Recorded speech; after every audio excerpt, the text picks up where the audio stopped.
Assalamualaikum warahmatullahi ta'ala wabarakatuh. Al-Fatihah. A'udzu billahi minasyaitonir rajim. Bismillahirrahmanirrahim. Alhamdulillahi rabbil alamin, arrahmanir rahim, maliki yaumiddin. Iyyaka na'budu wa iyyaka nasta'in. Ihdinas siratal mustaqim. Siratal ladzina an'amta 'alaihim ghairil maghdubi 'alaihim waladdallin. Amin. A'udzu billahi as-sami'il 'alim minasyaitonir rajim. Bismillahirrahmanirrahim. Alhamdulillahi rabbil alamin wa bihi nasta'in 'ala umuri dunya waddin. Wassalatu wassalamu ala asyrafil anbiya'i wal mursalin sayyidina Muhammad wa ala alihi wa sahbihi ajma'in. Subhanaka la 'ilma lana illa ma 'allamtana innaka antal 'alimul hakim. Rabbi shrah li sadri wa yassir li amri wa hlul 'uqdatam min lisani yafqahu qawli. Nawaitu ta'allum wa ta'lim wa nafa' wal intifa' wal mudhakarat wa tadhkir wal ifad wal istifadah wal hathu ala tamassuki bi kitabillah wa bi sunnati rasulillah sallallahu alaihi wasallam wa du'a wa lil khair bi tawajjuh ila mardatihi wa qurubihi wa thawabihi. Amin amin ya rabbal alamin. Amma ba'd. Alhamdulillah, pertama dan selamanya marilah sama-sama kita mengucapkan syukur Allah Subhanahu wa taala. Dan pada malam ini Allah Subhanahu wa taala sekali lagi mempertemukan kita dalam majlis ilmu. Mudah-mudahan pertemuan kita diberkati dan dirahmati oleh Allah Subhanahu wa taala insya-Allah. Malam ini insya-Allah kita akan sambung pada hadis yang ke-25 di bawah tajuk kasih sayang dan rahmat Allah yang luas. Bismillahirrahmanirrahim. An Abi Dzar radhiyallahu anhu aidan anna unasan min ashabi Rasulillah sallallahu alaihi wasallam qalu li Nabi sallallahu alaihi wasallam ya Rasulullah dhahaba ahlud duthur bil ujur yusalluna kama nusalli wa yasumuna kama nasum wa yatasaddaquna bi fuduli amwalihim. Qal awalaysa qad ja'ala Allahu lakum ma tasaddaqun inna bi kulli tasbihatin sadaqah wa kulli takbiratin sadaqah wa kulli tahmidatin sadaqah wa kulli tahlilatin sadaqah wa amrun bil ma'ruf sadaqah wa nahyun 'anil munkari sadaqah wa fi bud'i ahadikum sadaqah. Qalu ya Rasulullah ayati ahaduna syahwatahu wa yakunu lahu fiha ajr. Qala ara'aytum law wada'aha fi haramin akana 'alayhi wizrun fakadhalika idha wada'aha fil halal kana lahu ajrun. Rawahu Muslim.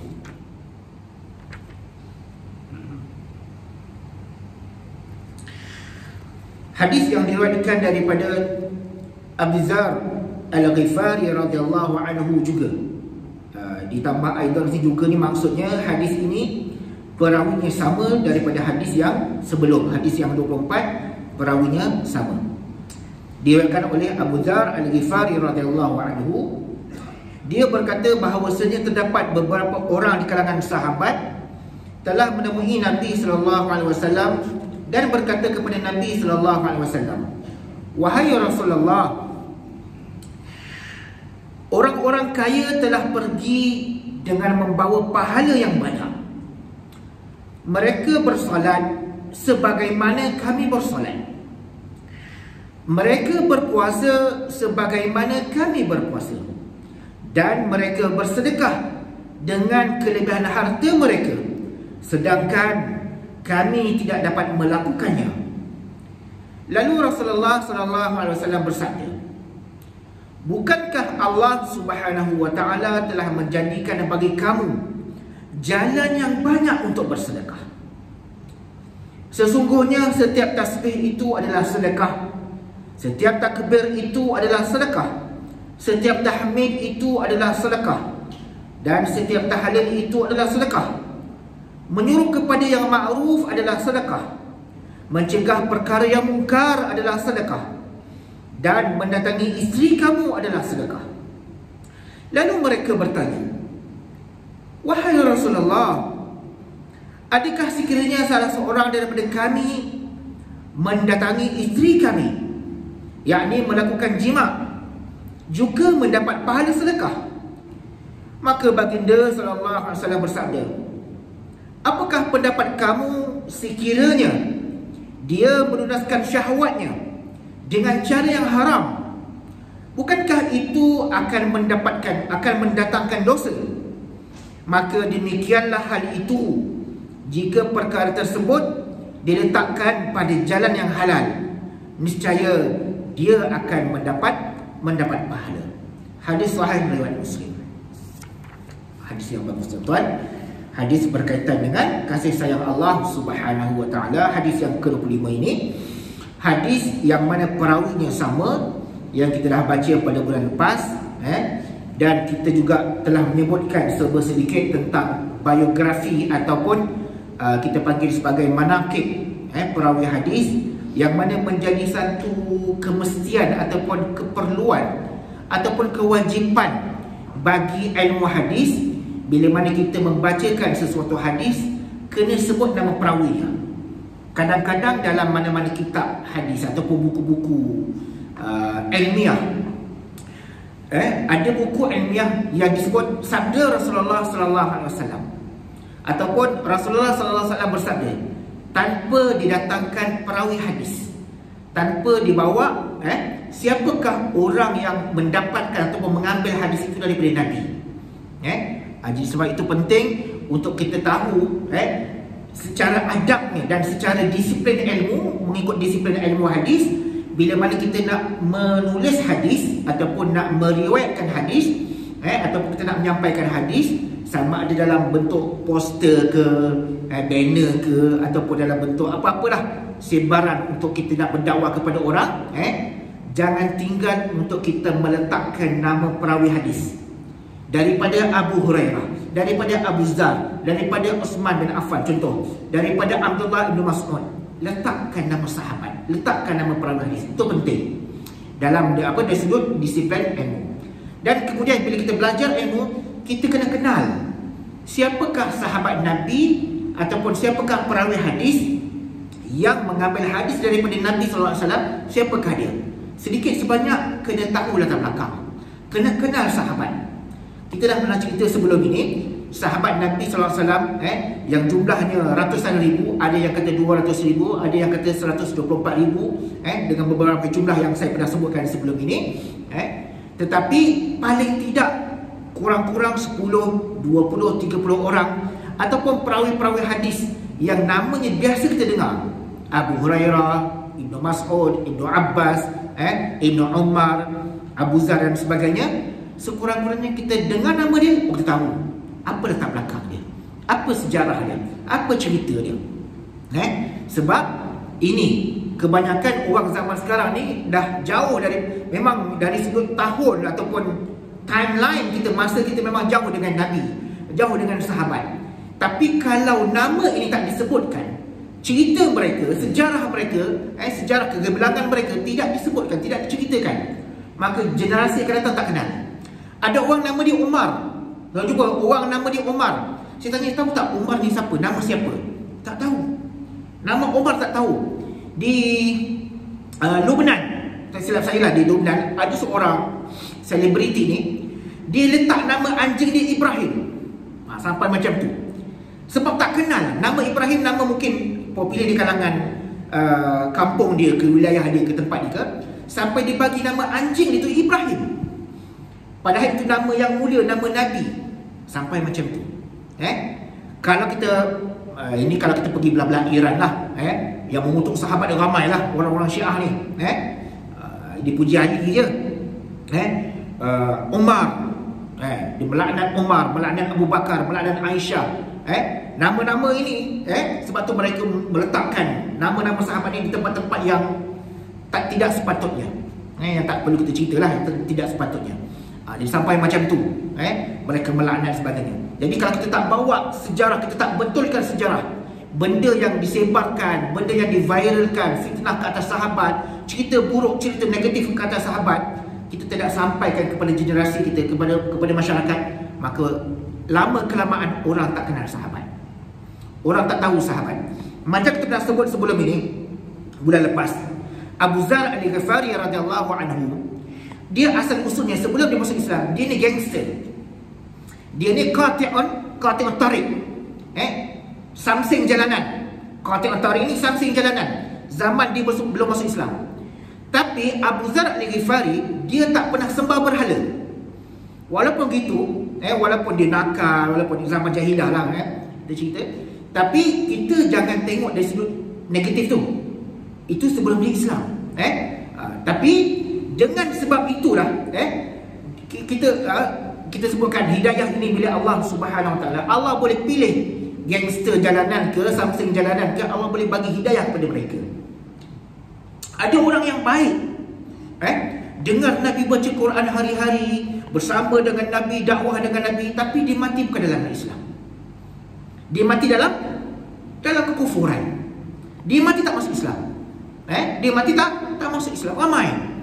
Antaranya kita boleh katakan sebagai ataupun sepupu kepada Nabi, ataupun pakcik Nabi sendiri. Banyaklah. Antara orang yang melihat wahyu itu turun. Orang yang pertama tahu cerita tentang Nabi, kenabian tu, wahyu kenabian tu, antaranya Waraqah bin Naufal, sepupu kepada isteri Nabi Khadijah bin Khuwailid.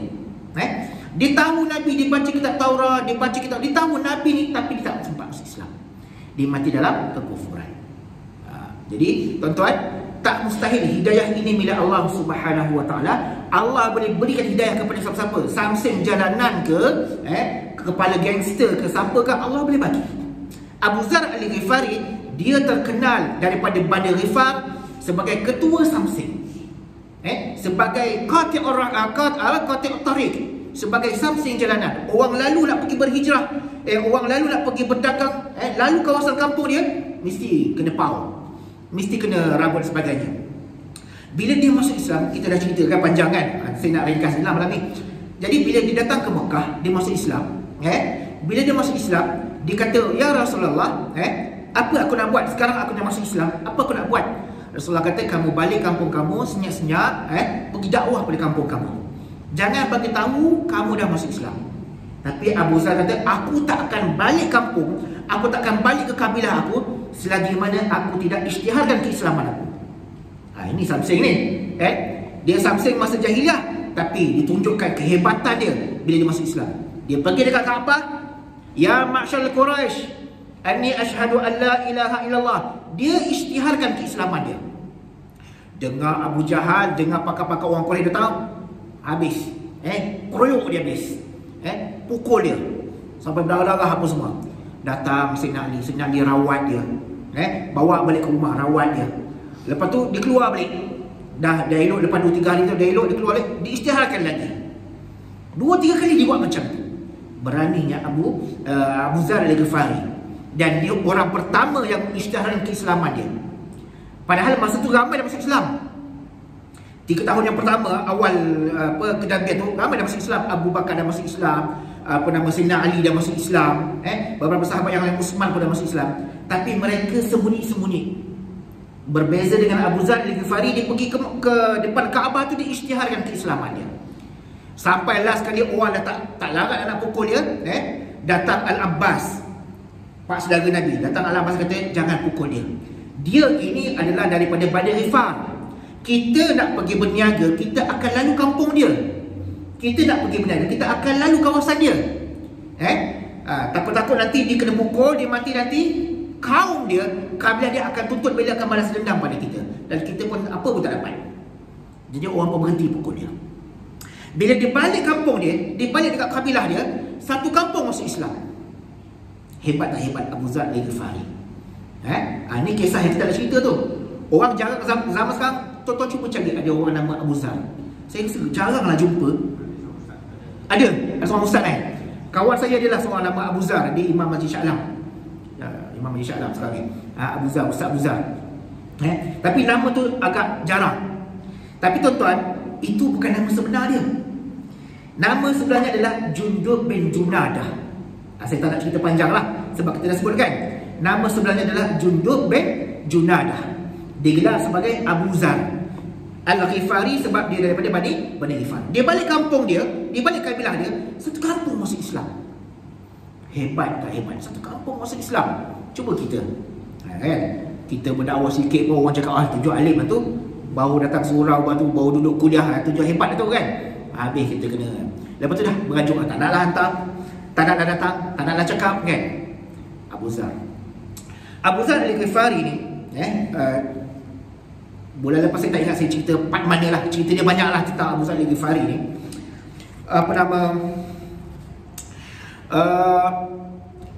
Satu ketika dalam peperangan Tabuk, saya tak ingat sama saya dah sebut ataupun belum, tapi saya sebut sekali lagi lah. Dalam peperangan Tabuk, ada beberapa orang yang tidak dapat menyertai peperangan Tabuk sebab terlalu jauh, perjalanan terlalu jauh daripada Madinah ke Tabuk ni jauh. Dia lebih jauh lagi daripada nak ke Badar kalau tak silap saya, di sudut jarak dia, distance dia. Jadi ada beberapa orang sahabat yang tidak menyertai. Orang munafik, confirm lah, orang munafik memang tak join peperangan Tabuk. Dan ada beberapa orang sahabat yang tak join. Bila Nabi dalam perjalanan, Nabi tak tahu yang Abu Zar ni ada. Abu Zar ni ikut pergi ini. Tapi dalam perjalanan, Nabi seluruh perjalanan, Nabi cari, mana Abu Zar? Perang Badar dia tak pergi sebab Abu Zar ni dilambat hijrah. Dia lambat hijrah. Sebab dia berada di kampung di kabilah dia lah, Bani Ghifar tu. Dia duduk dengan kampung dia. So dia tak dia banyak info hijrah Nabi dia tak dapat. Dia tak ada dalam WhatsApp group lah sama tu kan. Tak ada group lah jadi info daripada info cerita-cerita daripada Mekah, daripada Madinah, info Nabi berhijrah semua dia tak kurang dia dapat. Dia duduk dengan kampung dia. Jadi dia lambat berhijrah. Sebab tu dalam tahun kedua perang Badar berlaku dan dia tak join perang Badar. Uhud wallahu a'lam. Tapi dalam peperangan Tabuk, kalau tak silap saya tahun ke-5 ataupun tahun ke-7 hijrah, dia ada. Tapi Nabi tak tahu. Nabi tak tahu dia datang. Sebab Nabi cari, ramai-ramai sahabat Nabi cari, mana Abu Zar? Nabi cari. Maka last kali Nabi kata, kalaulah ada kebaikan daripada dia, insya-Allah dia akan join. Jadi Nabi pun teruskan perjalanan. Nabi slow teruskan perjalanan. Lepas tu daripada jauh Nabi nampak ada seorang. Jauh Nabi nampak yang datang heret unta. Nabi kata apa? Mudah-mudahan yang datang itu, yang jauh yang aku nampak tu, mudah-mudahan itulah Abu Zar. Mudah-mudahan dialah Abu Zar. Maka Nabi tunggu. Dia datang slow-slow, dan maka dia kata Nabi berucap, betul lah Abu Zar. Sebab Abu Zar ni dia seorang yang jujur, seorang yang amanah. Bila mana ada seruan jihad, insya-Allah dia akan pergi. Pasti dia akan pergi. Ni Abu Zar. Cuma dia datang lambat tu sebabkan dia punya kenderaan dia, unta dia yang telah uzur. Sebab Abu Zar ni dia hidup susah, dia miskin. Abu Zar ni dia hidup susah, dia hidup miskin. Dan pernah beberapa tempoh masa yang panjang dia hanya duduk dalam masjid Nabi je. Nabi pernah tanya dia, kamu ni tak nak pergi ke mana-mana ke? Duduk dalam masjid, bukan Nabi nak halau tak, tapi Nabi nak tahu juga hal ehwal kehidupan dia macam mana.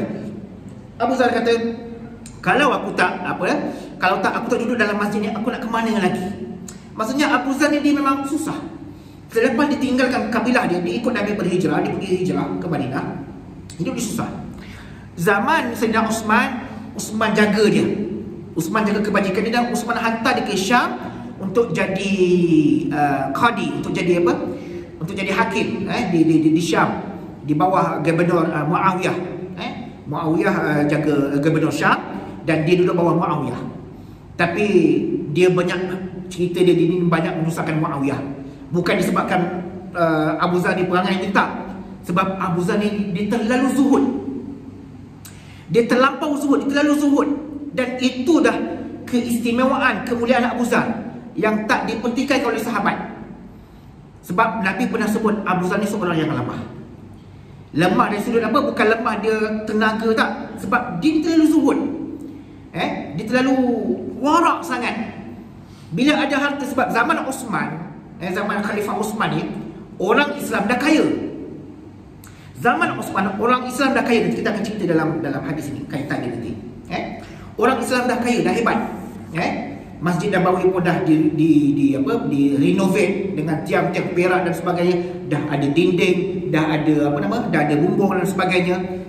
Orang-orang kaya zaman Uthman, orang semua kaya. Jadi Abu Zar ni bila tengok Islam ni kaya, dia kata harta-harta yang kita ada ni kena sedekahkan, kena infak, jangan simpan. Bila kita simpan harta kita, makanan kita, harta kita, seolah-olah kita tidak yakin bahawa Allah akan beri rezeki untuk esok hari. Tuan-tuan boleh buat macam tu. Tuan-tuan ada harta sekarang ni, ada kekayaan, ada makanan simpan kat orang, tuan-tuan sedekah malam ni, sedekah semua. Macam Abu Zar, sedekah semua. Esok kita yakin kepada Allah, Allah bagi rezeki. Ni Abu Zar. Tapi tuan-tuan, kalau seorang pemimpin buat macam tu, semua harta-harta Baitul Mal apa semua disedekahkan, diinfakkan, macam mana nak takbir negara esok? Macam mana nak menjalani? Tapi Abu Zar ni dia lain sikit. Dia kata, adakah kamu tak yakin dengan rezeki Allah? Esok hari Allah akan bagi rezeki kepada kamu. Luar biasa Abu Zar ni. Maka bila mana orang pun tak tahan dengan dia pun tengok kekayaan ni dah semakin menjauhkan manusia, melalaikan manusia. Ini Abu Zar. Abu Zar ni special dia je. Padahal sahabat-sahabat lain okey je. Sahabat-sahabat lain pun tawaduk juga, dia okey je. Tapi Abu Zar ni special sikit. Maka dia pun letak jawatan, dia pun berlalu, dia pun pergi. Dia minta izin dengan khalifah, dia minta izin dengan Sayyidina Uthman, untuk dia pergi meninggalkan Syam, meletakkan jawatan, dan dia pergi ke di suatu tempat yang namanya Rabzah. Rabzah ni satu kawasan padang pasir yang tidak ada manusia. Kawasan hutan lah. Kita kata dia, kalau tanah Arab ni tak adalah hutan, tapi istilah hutan tu maksudnya tak ada tumbuhan, tak ada sumber kehidupan. Dia pergi dengan berdua dengan isteri dia. Dia pergi. Memang tempat kawasan di Rabzah itu kawasan yang tidak ada penempatan ataupun tidak ada kediaman manusia. Duduk berdua je. Duduk berdua je. Sampailah satu ketika Abu Zar jatuh sakit. Kita ringkaskan cerita. Abu Zar pun jatuh sakit, dia nak meninggal. Maka isteri dia pun sedih. Isteri dia sedih. Maka Abu Zar kata, kenapa kau sedih? Aku nak meninggal ni, aku nak jumpa dengan Allah. Nanti aku boleh jumpa dengan sahabat-sahabat, dengan Nabi SAW. Maka isteri dia kata, aku bersedih bukan sebab kau nak meninggal, tak. Aku bersedih, wahai Abu Zar, aku bersedih kerana kita tak ada kain kapan nak kapankan kamu. Kita tak ada pakaian, tak ada kain nak kapankan kamu. Punyalah susah miskinnya Abu Zar. Aku sedih kerana engkau nanti bila engkau mati ni tak ada kain nak kapankan kau. Kita dah kata hidup sebatang kara, hidup ya tuan tadi. Ya.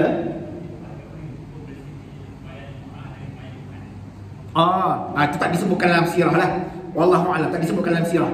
Macam mana perjalanan, mungkin ada diusahakan, mungkin tempat yang lain yang berdekatan, solat dan sebagainya lah. Wallahu a'lam. Itu tak disebutkan dalam sirah lah. Cuma Abu Zar ni yang disebut dalam sirah, Abu Zar ni dibawa diri, ditinggalkan Syam, dia pergi ke satu tempat yang bernama Rabzah. Sehinggalah akhir hayatnya, dia nak meninggal dunia.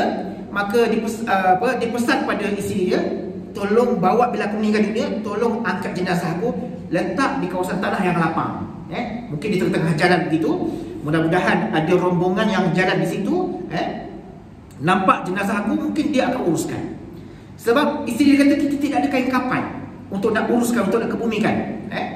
Jadi bila Abu Zar meninggal, isteri dia pun penuhi wasiat dia, angkat, bawa jenazah Abu Zar ni, letak kat tengah-tengah jalan, letak kawasan lapang.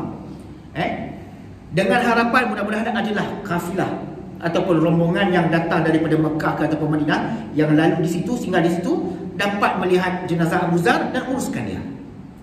Lama juga, dalam selang beberapa hari begitu, maka lalu satu rombongan, datang tengok, orang tak kenal dia. Sebab zaman dah berlalu, dia orang tak kenal dia, kecuali seseorang ni yang datang, kita tengok, rupanya jenazah yang terbaring, yang dibiarkan tengah-tengah jalan itu adalah Abu Zar Al-Ghifari radhiyallahu anhu. Siapa dia? Abdullah bin Mas'ud. Rombongan Abdullah bin Mas'ud datang, lalu kawasan itu dan jumpa dengan jenazah Abu Zar Al-Ghifari. Maka kata Abdullah bin Mas'ud, benarlah kata Nabi SAW. Nabi pernah bersabda tentang Abu Zar ini, Abu Zar ini yamshi wahdahu, Nabi sebut yamshi wahdahu wa yamutu wahdahu wa yub'atsu wahdahu. Abu Zar ni special dia berjalan keseorangan dalam perang Tabuk, dia jalan seorang-seorang. Wa yamutu wahdahu, dan dia mati pun keseorangan. Wa yub'atsu wahdahu, dan nanti dia akan dibangkitkan di mahsyar pun seorang-seorang. Ini sabda Nabi. Itulah kita lebih kurang tentang Abu Zar Al-Ghifari radhiyallahu anhu, yang mana sahabat Nabi yang paling tawaduk, yang paling zuhud, yang Nabi sebut tidak ada lelaki di bumi ini, yang di bawah naungan langit ini, yang paling jujur, yang paling adil, yang paling amanah dan zuhud, melainkan Abu Zar Al-Ghifari radhiyallahu anhu. Dia meninggal pada tahun 32 Hijrah, zaman Sayyidina Utsman bin Affan radhiyallahu anhu. Baik, masuk hadis. Abu Zar Al-Ghifari radhiyallahu anhu, dia berkata, terdapat beberapa orang sahabat Nabi sallallahu alaihi wasallam bertanya kepada Nabi sallallahu alaihi wasallam, "Wahai Rasulullah, zahaba ahlud dusur bil ujur." Telah perginya orang-orang kaya dengan membawa pahala yang banyak. Maksudnya sahabat-sahabat yang datang kepada Nabi ini adalah sahabat-sahabat yang fakir, yang miskin. Sebab bukan semua sahabat, kita pernah cerita, bukan semua sahabat ni hidup senang. Tambah lagi orang-orang muhajirin, orang-orang yang berhijrah daripada Mekah ke Madinah sehelai sepinggang, tinggalkan keluarga, tinggalkan harta benda, tinggalkan kekayaan, tinggalkan kampung halaman, berhijrah ikut Nabi SAW pergi ke Madinah. Ada yang dikejar, ada yang ditangkap, ada yang dalam perjalanan meninggal dunia, ada yang ditangkap bawa balik diseksa meninggal pula, kan? Payahnya perjalanan dakwah ataupun hijrah Nabi SAW penuh dengan tribulasi. Abu Zar Al-Ghifari radhiyallahu anhu dia antara sahabat-sahabat yang fakir, yang kita sebutkan, Dan beberapa orang sahabat-sahabat yang lain bertemu dengan Nabi, seolah-olah mereka nak mengatakan mereka ini cemburu. Mereka ini cemburu melihat kekayaan sahabat-sahabat yang lain, yang pandai berniaga, yang berharta, yang boleh infak dan sebagainya. Zahaba al-dusur bil ujur, telah perginya orang-orang kaya, telah perginya, maksudnya telah berjayanya orang-orang kaya dengan membawa pahala yang banyak. Sedangkan mereka ini yusalluna kama nusalli.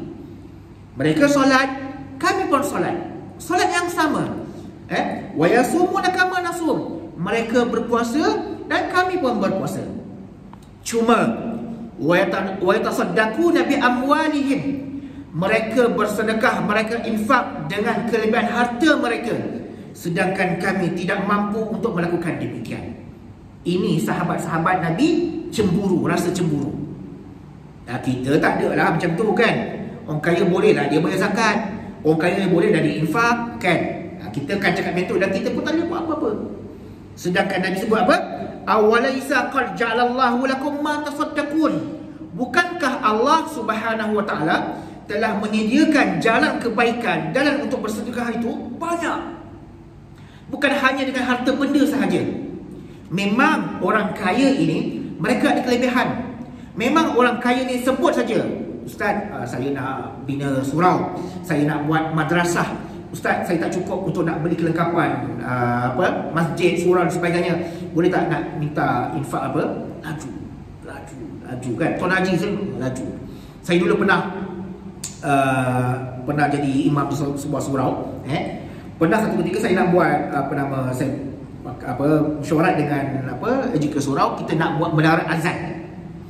Kita nak buat menara azan, beli sound system yang baik lah, speaker apa semua. Lepas tu kita bina menara azan supaya bagus lah kita punya azan, laungan azan tu sampai ke kawasan taman perumahan tu. Dan kita nak bina pula, kita nak buat tempat kawasan sembelihan korban, tapak sembelihan korban ni. Jadi kos keseluruhan buat bajet apa semua, kos ni dekat dalam 120,000. Saya buat collection 120,000 seminggu, siap. Ustaz nak pakai berapa? Jika kita nak buat menara azan gini-gini, saya minta buat lukis apa semua. Kita ada kawan-kawan yang kontrak itu semua, buat lukis, buat dia punya plan dia apa semua, berapa ketinggian apa semua, minta dia punya quotation, apa, speaker quotation, apa nama tu, kubah kan, semua tu kan, semua. Jumlahnya total 120,000. Seminggu dapat. Ni kelebihan orang-orang yang berharta. Sebab tu sahabat Nabi ni dicemburu, dia jealous. Orang yang kaya ni wa yatasaddaquna bi amwalihim, sedangkan kami yang fakir, kami yang miskin ni tak mampu nak berbuat demikian, tak mampu nak infak, tak mampu nak derma dekat surau, masjid, pembinaan itu dan sebagainya. Tak mampu. Orang kaya, ustaz nak pakai berapa? Bagi je. Ustaz bagi nombor akaun, kita lagi saya transfer. Tengok-tengok masuk 15,000, 20,000 isi kan, senang kerja ni minta duit kan. Dapat 120,000, habis belanja 130,000. Saya buat macam tu lah. Saya buat macam tu. Dapat 120, belanja 130,000. Wallahualam, lebih tu datang daripada mana, wallahualam. Jadi cerita begitu. Orang-orang kaya ni memang macam tu. Ada juga fashion orang kaya ni, orang yang berharta ni, dia suka bersedekah, infak apa semua. Ustaz tolonglah ni bagi 500 lah, ustaz tolonglah cari budak-budak tahfiz baca Yasin ke apa ke. Dia suka bersedekah, tapi cuma satu, syariat yang utama ditinggalkan. Ni payah juga. Rajin bersedekah, banyak harta, tapi solat tak buat. Solat, zakat apa semua tak. Tapi sedekah rajin. Pelik ni. Ada tuan-tuan. Bab sedekah rajin, ringan tulang. Ringan tulang bahasa kita kan. Ringan tangan kan. Bersedekah, minta je berapa bajet kita nak apa semua ni kan, untuk infak tu bagi. Tapi dalam masa yang sama, syariat yang utama, solatnya, puasanya apa semua, baik tinggal habis. Sebab tu orang rela bayar fidyah daripada nak berpuasa. Ustaz, saya tak mampu nak puasa ustaz, gastrik lah, apa itu ini semua kan. Tak apalah ustaz, saya bayar fidyah aja. Sebulan 30 hari tak puasa, saya bayar fidyah aja. RM4 kali dengan 30 hari. Saya bayar fidyah. Saya tak mampu lah ustaz nak puasa, sibuk lah. Banyak ustaz. Payah. Ada orang macam tu, dia fikir sedekah ini jalan shortcut. Sebenarnya sedekah ini adalah amalan sunat. Sedekah ni benda yang menampung sahaja, menampal sahaja. Tetapi syariat utama kena buat. Solat jangan tinggal. Dalam hadis ni pun sebut, solat kena buat, puasa kena buat.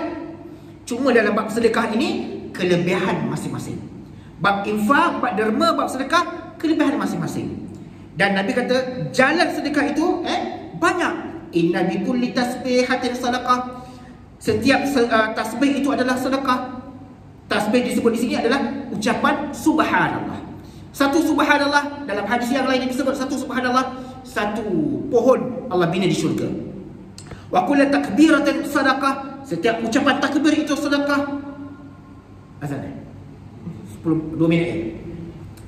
Wa kullu tahmidatin sadaqah, dan ucapan alhamdulillah itu juga sedekah. Wa kulli tahlilatin sadaqah, dan ucapan la ilaha illallah juga merupakan sedekah.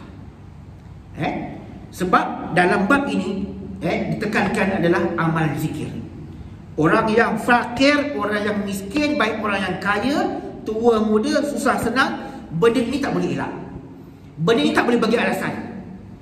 Tengah bawa kereta, tengah buat kerja dan sebagainya, kita boleh tasbih, kita boleh tahmid, kita boleh takbir, kita boleh tahlil. Cuma janganlah tengah menaik buat kerja tu, afdal zikri fa'alam annahu la ilaha illallah, sampai menaik kan, satu rio, satu office kan, zikir punya tu ramai-ramai. Tuan-tuan kalau nak boleh buat lah. Sebab isu zikir-zikir ni pun macam-macam sekarang ni. Macam-macam orang kritik pasal zikir Allah, Allah lahu lah semua kan. Itu perbahasan ulama' lah. Saya tak nak bawa benda tu. Cuma yang Nabi sebut tasbih, takbir, tahmid, tahlil ni semua ni sedekah. Wa amrun bil ma'ruf sedekah, wa nahyun 'anil munkar sedekah. Okay, kita azan dulu.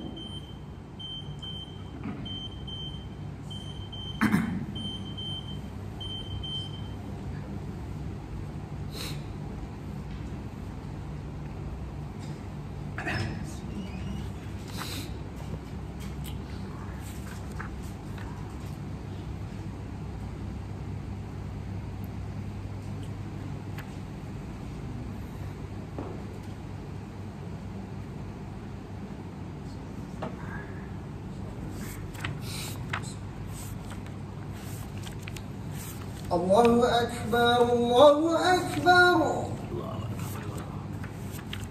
Allahu Akbar, Allahu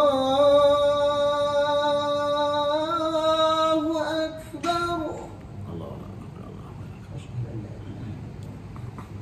Ashhadu an la ilaha illallah.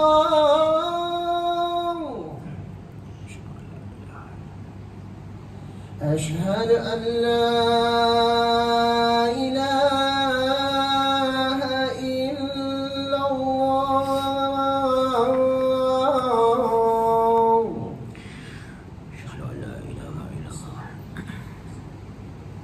أشهد أن محمدا رسول الله. أشهد أن محمدا رسول الله. حي على الصلاة.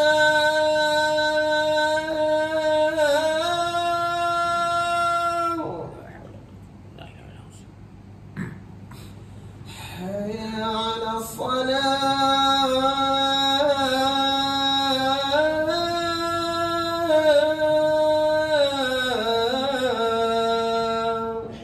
لا حول ولا قوة. حي على الفلاح.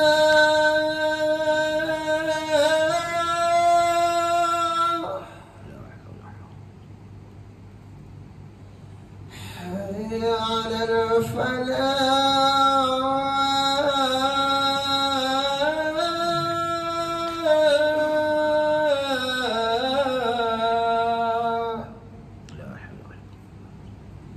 الله أكبر، الله أكبر. لا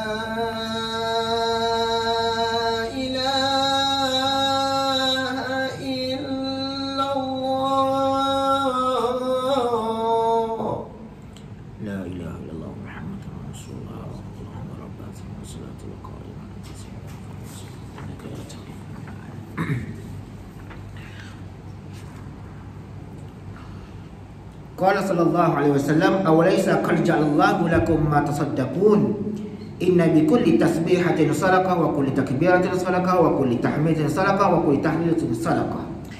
Kata Nabi sallallahu alaihi wasallam, bukankah jalan kebaikan ataupun jalan bersedekah itu bukankah jalan bersedekah itu mempunyai banyak jalan? Bukankah Allah Subhanahu wa taala menjadikan jalan bersedekah itu banyak jalannya? Dan sesungguhnya setiap tasbih itu adalah sedekah, setiap takbir itu adalah sedekah, setiap tahmid adalah sedekah, dan setiap tahlil itu adalah sedekah. Okey, itu kita dah bahas. Kemudian wa amrun bima'rufin sedekah wa nahyun 'anil munkari sedekah. Menyuruh kepada yang ma'ruf itu adalah sedekah, dan mencegah perkara yang mungkar itu adalah sedekah. Tuan-tuan, menyuruh perkara yang ma'ruf ataupun amar ma'ruf nahi munkar ini hukumnya apa, tuan-tuan? Secara dasarnya ataupun secara asasnya adalah fardu kifayah. Tetapi tuan-tuan, kata ulama, bila mana suatu zaman ataupun suatu tempat, satu wilayah yang mana kemungkaran itu telah pun berleluasa, terlalu banyak, maka amar ma'ruf nahi munkar itu jatuh kepada hukum fardu ain. Yang itu terpulang kepada kita, macam mana kita nak menilai kawasan kita, tempat kita. Kemungkaran dah terlalu banyak. Kefasadan ataupun kerosakan, gejala sosial dan sebagainya. Sampai kadang-kadang tak terbendung.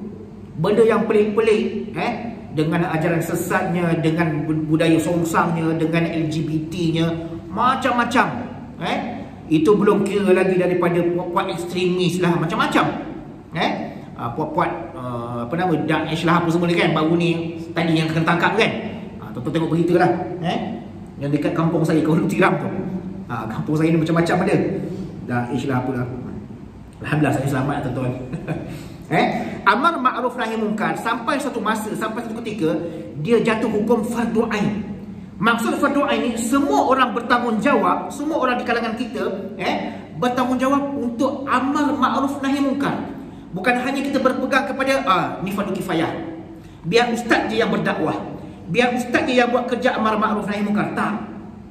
Sampai satu masa, sampai satu ketika, mungkin sekarang ini, zaman kita ini, peranan kita, tugas kita untuk kita lakukan amar ma'ruf, perkara kebaikan, ajak manusia kepada kebaikan, kembali manusia kepada Allah, kembalikan manusia kepada Islam, dan cegah manusia dari melakukan kemungkaran.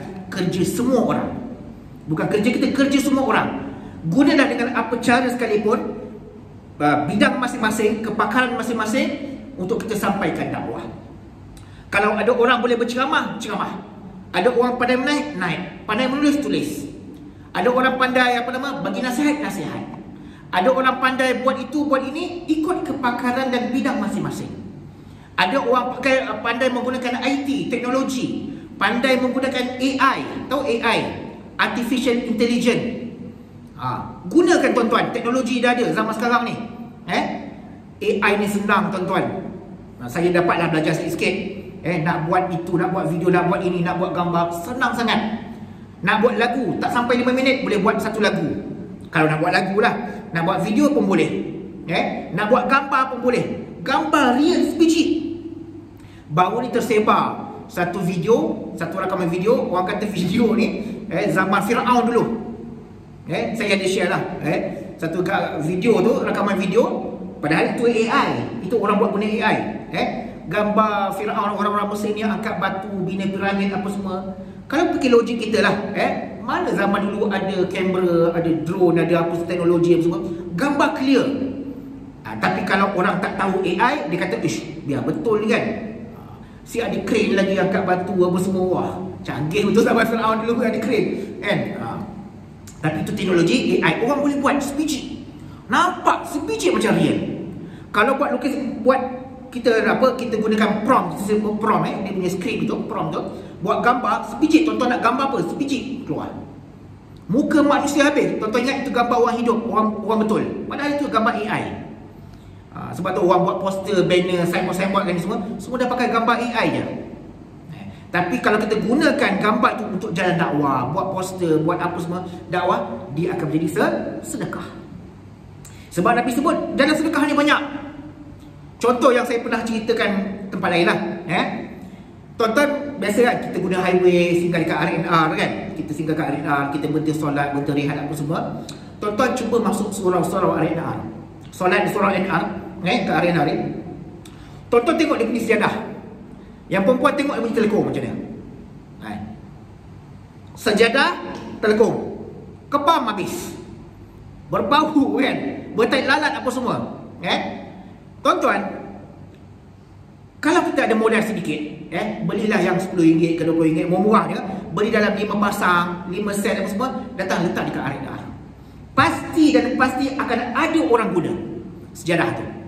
Simple tak tuan? Simple. Mudah kan? Kalau tuan-tuan beli buku Yasin ke, Quran ke, letak kat RNR, letak dekat surau ke, jarang orang baca. Sebab orang nak cepat. RNR ni tempat orang singgah je. Tapi kalau tuan-tuan sediakan beli telekong, beli sejadah, tuan-tuan buat. Letak dekat RNR. Yang busuk-busuk, yang kepam apa tu, ambil simpan. Janganlah buat balik kan, sebab tu wakaf je. Tuan-tuan lipat habis, letak.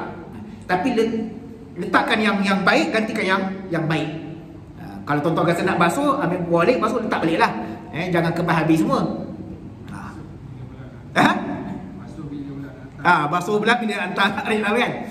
Balik nak lalu situ belum tentu lagi singgah kan. Tahu-tahu buat harta sendiri.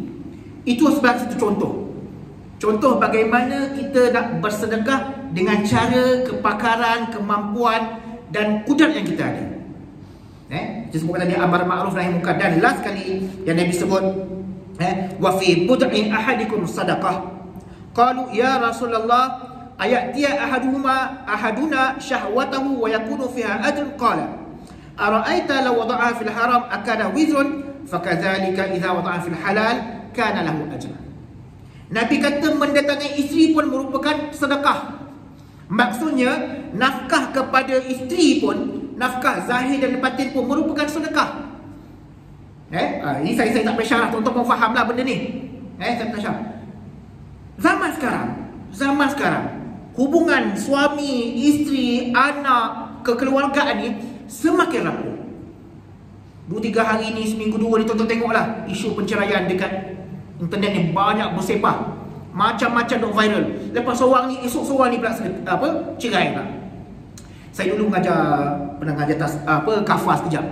Ada seorang anak murid ni, budak kafah lah, budak dah jatuh lagi 3. Hari-hari saya tengok datang pakai baju yang lusuh, baju yang koyak, kepam, tak ada bergosok apa semua. Pagi sekolah kebangsaan, sekolah rendah, petang datang sekolah kafah saya. Saya tanya dia, mak kamu tak ada ke nak basuh baju apa semua? Tak ada. Ayah mana? Ayah seminggu dah tak balik. Mak mana? Mak pun sibuk kerja. Habis kamu duduk kat rumah dengan siapa? Duduk dekat rumah dengan bibi. Siapa masak? Bibi masak. Habis baju-baju ni bibi tak basuh. Bibi sibuk tengok TV apa semua kan. Bibi tak basuh. Baju dia tu, kafah tu dah seminggu dia pakai. Esok nak pergi sekolah, baju tu lepas dah habis tu, petang dia main basikal semua, baju tu lipat-lipat, tak lipat lah, gulung-gulung, masuk dalam beg. Esok datang sekolah kafah, pakai balik baju yang sama. Tuan-tuan, padahal ni orang berada. Saya kenal keluarga dia, saya kenal mak ayah dia apa semua. Tapi kehidupan dia tak kenal ayah dia, dia tak kenal mak dia. Duduk dengan bibi. Maaf cakap tuan-tuan, ini cara kehidupan orang zaman sekarang. Mana nafkahnya pada anak, mana kehidupannya pada anak, pada isteri, pada ni. Tak mustahil lah zaman sekarang perceraian itu berlaku setiap hari. Bukan satu hari satu perceraian. Tuan-tuan tengok statistik dekat mahkamah syariah. Ni mahkamah syariah Gombak ni, tuan-tuan boleh tanyalah kadi-kadi apa semua ni kan. Berapa statistik perceraian? Anak-anak terabai pendidikan, akhlak mereka dan sebagainya. Tuan-tuan, ini kita nampak kerosakan zaman akhir zaman ini dengan sudahlah dengan ajaran sesat dengan itu. Dalam keluarga cukuplah. Dalam komuniti yang kecil, dalam keluarga pun cukuplah. Kita merosakkan rumah tangga, kita merosakkan pendidikan anak-anak kita, merosakkan hubungan kekeluargaan tu dengan suami, dengan isteri dan sebagainya, dengan ibu, dengan ayah, dengan anak semua. Hanya sebab kita pentingkan keduniaan, hanya sebab kita dahulukan tuntutan nafsu kita, tuntutan keduniaan kita, sibuk dengan pekerjaan kita. Tak apalah, yang penting anak dapat sekolah. Anak ada orang jaga, jangan risau. Ada orang masakkan, jangan risau. Kita letak 2-3 orang bibi dekat rumah. Sebenarnya anak kita pun pandai cakap Indonesia. Pandai ikut cakap bibi dia. Jadi sebab tu memberi nafkah, Nabi sebut dalam hadis ini, memberi nafkah kepada keluarga merupakan sedekah. Jangan rasa beban. Kita kerja penat-penat, lepas tu nak kena keluar duit, kena beli beras, kena belanja itu, bayar yuran sekolah anak, macam-macam. Kita pun balik mengeluh, tak cukup itu, tak ini. Lama-lama kita pun tinggalkan keluarga kita. Ramai tu berlaku. Bukan saya sebut ni benda yang saya nampak dan berlaku sekeliling kita. Kawan-kawan kita yang terlibat, yang terjebak dalam perkara ni, yang kehidupan mereka hanyut. Mereka dah ada keluarga, anak 3-4 orang, kehidupan mereka hanyut. Padahal mereka orang Islam, Muslimah, yang ni kaki solat, kaki semayang apa semua, ke ahli masjid apa semua. Tapi kehidupan kekeluargaan mereka hanyut habis, rosak habis. Jadi tuan-tuan, mudah-mudahan Allah jaga kita. Mudah-mudahan bila kita faham agama, yang tuntutan ini bukan suatu bebanan, malah Nabi sebut merupakan sedekah, merupakan kebajikan, yang kita perlu jaga. Dan kita bukan hanya sekadar tanggungjawab, tetapi amanah yang Allah berikan kepada kita. Kelak Allah akan tanya, akan soal kita. Mereka inilah yang akan, sama ada mereka ini akan menjadi bahan bakar dalam neraka, yang akan heret kita juga. Ni ayah saya, ini bapa saya, ini suami saya, ini ibu saya. Dia tak pernah ajar saya solat, dia tak pernah ajar saya baca Quran, dia tak pernah bagi tahu saya kena tutup aurat. Jadi mudah-mudahan tuan-tuan, sama-samalah kita ambil iktibar daripada hadis ini. Kita dah terlajak masa. Mudah-mudahan Allah SWT bagi kita taufik dan hidayah. Sama-samalah kita dapat ambil iktibar amal sama kita, insya-Allah. Wallahu ta'ala alam. Aqulu qawli hadha wa astaghfirullahal azim li wa lakum. Assalamualaikum warahmatullahi taala wabarakatuh. Subhanallah wa la ilaha illa anta astaghfiruka wa atubu ilaik. Bismillahirrahmanirrahim.